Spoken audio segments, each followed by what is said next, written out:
validade presente nas embalagens dos alimentos refere-se à vida útil do produto, ou seja, basicamente é o tempo em que aquele alimento está apto para o consumo, do ponto de vista microbiológico, e ou o tempo que aquele alimento está dentro dos padrões nutricionais e dentro dos padrões sensoriais.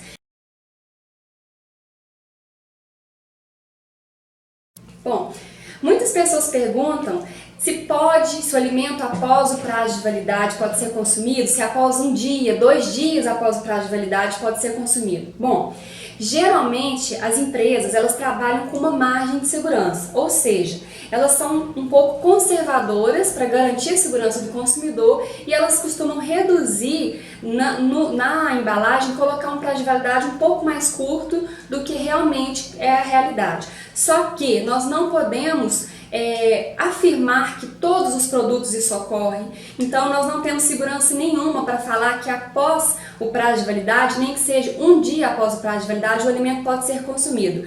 Então, para a garantia da sua segurança, a resposta é não. Então, se o alimento passou da data de validade, evite consumi-lo.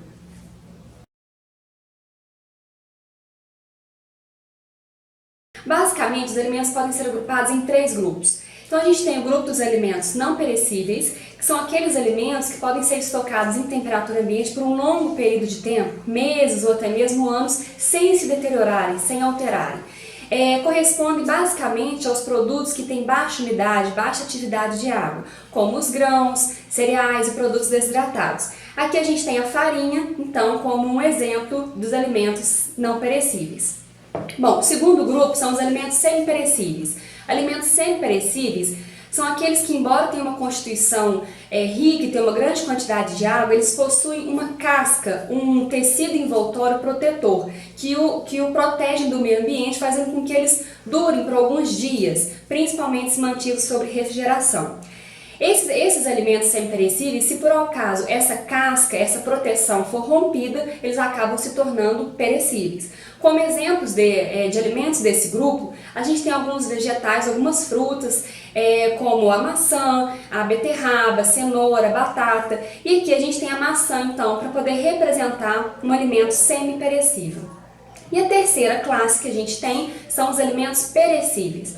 Como o próprio nome já fala, alimentos perecíveis são aqueles que se deterioram muito rapidamente, em questões de horas, se nenhum processo de conservação for aplicado. Dentro da classe dos alimentos perecíveis, a gente tem a carne, o peixe, o leite, como a gente tem aqui para poder representar um alimento dessa classe. Bom, de acordo ainda com o processamento que o alimento é submetido, um alimento tipicamente perecível, ele pode se tornar semi-perecível ou não perecível. Por exemplo, a gente tem aqui o atum, Então o atum é um peixe, é um alimento altamente perecível, em questões de horas ele se deteriora. Só que no caso do atum enlatado que a gente encontra no supermercado, esse produto ele é submetido a um rigoroso tratamento térmico chamado de apertização. E ele acaba se tornando então um alimento considerado não perecível, pois ele tem um prazo de validade, se a gente for olhar aqui na embalagem, de 4 anos. Então um produto tipicamente perecível, que é submetido a um rigoroso tratamento térmico, ele pode ser considerado entrar dentro da classe então dos alimentos não perecíveis.